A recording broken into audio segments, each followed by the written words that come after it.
Welcome students. So today we are going to learn about conical pendulum.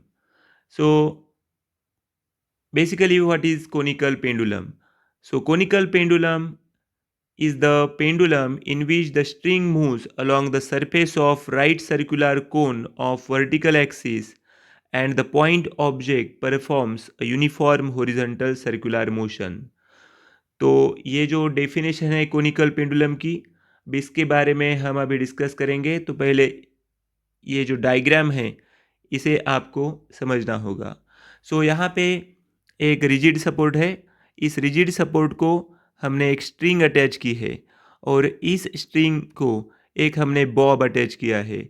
तो ये जो Bob है इस तरह से हॉरिजॉन्टली मूव हो रहा है। तो यहाँ पे ये जो वर्टिकल लाइन है उसके साथ स्ट्रिंग ने एक कोन बनाया है, तो उसे हम क्या कहेंगे? Conical pendulum. So basically here m is the mass of that bob. So जो डाउनवर्ड हमें यहाँ पे वेट दिखाई दे रहा है दैट इज mg। ये जो टेंशन है टूवर्ड्स द रिजिड सपोर्ट, यहाँ पे इस तरह से हमें T0 से हमने क्या दिखाया है? Tension. So there are two components of tension, T0 cos theta and T0 sin theta.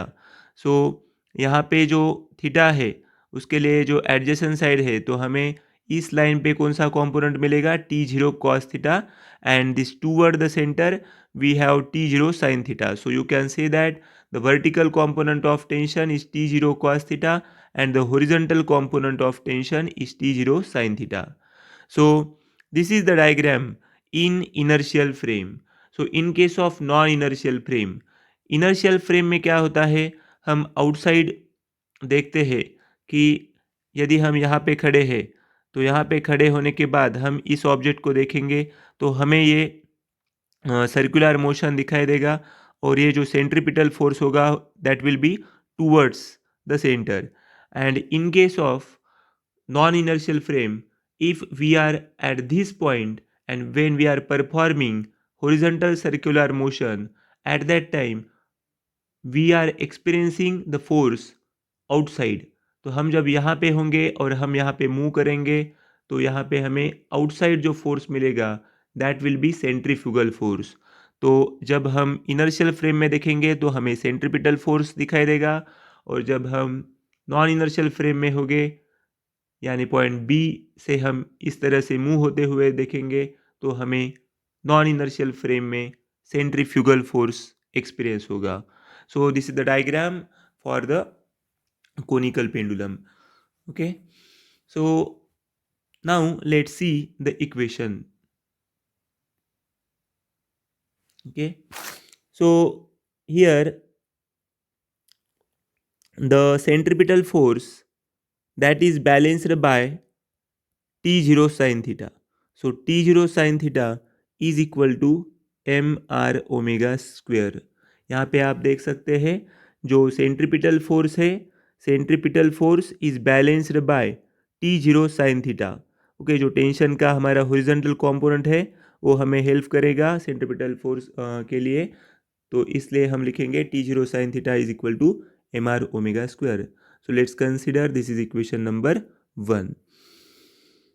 Now T0 cos theta is equal to mg। T0 cos theta ये टेंशन का वर्टिकल कंपोनेंट है और बैलेंस करेगा वेट को। So now divide equation 1 by 2। So T0 sin theta by T0 cos theta is equal to mr omega square divided by mg.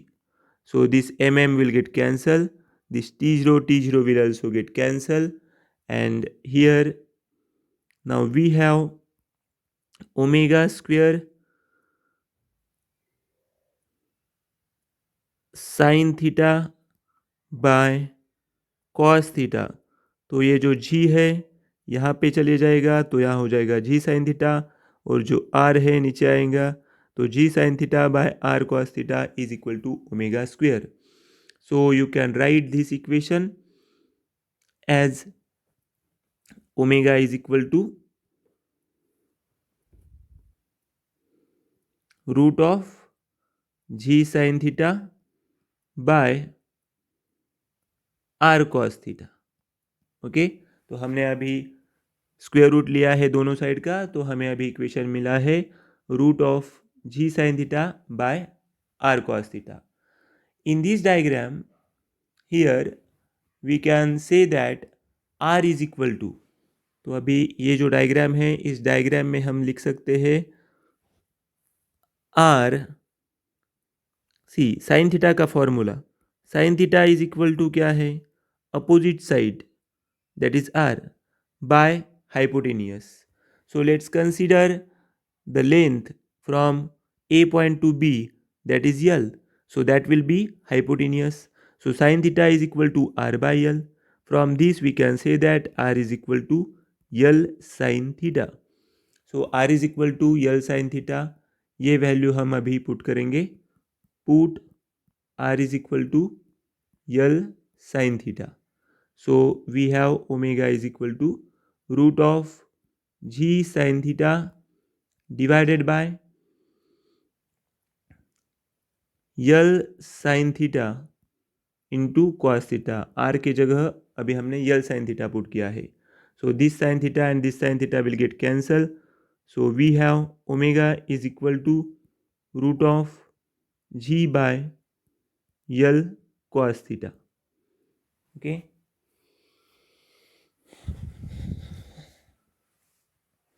अभी हमारे पास omega के लिए एक फॉर्मूला है, उसे हम अभी यूज़ करेंगे.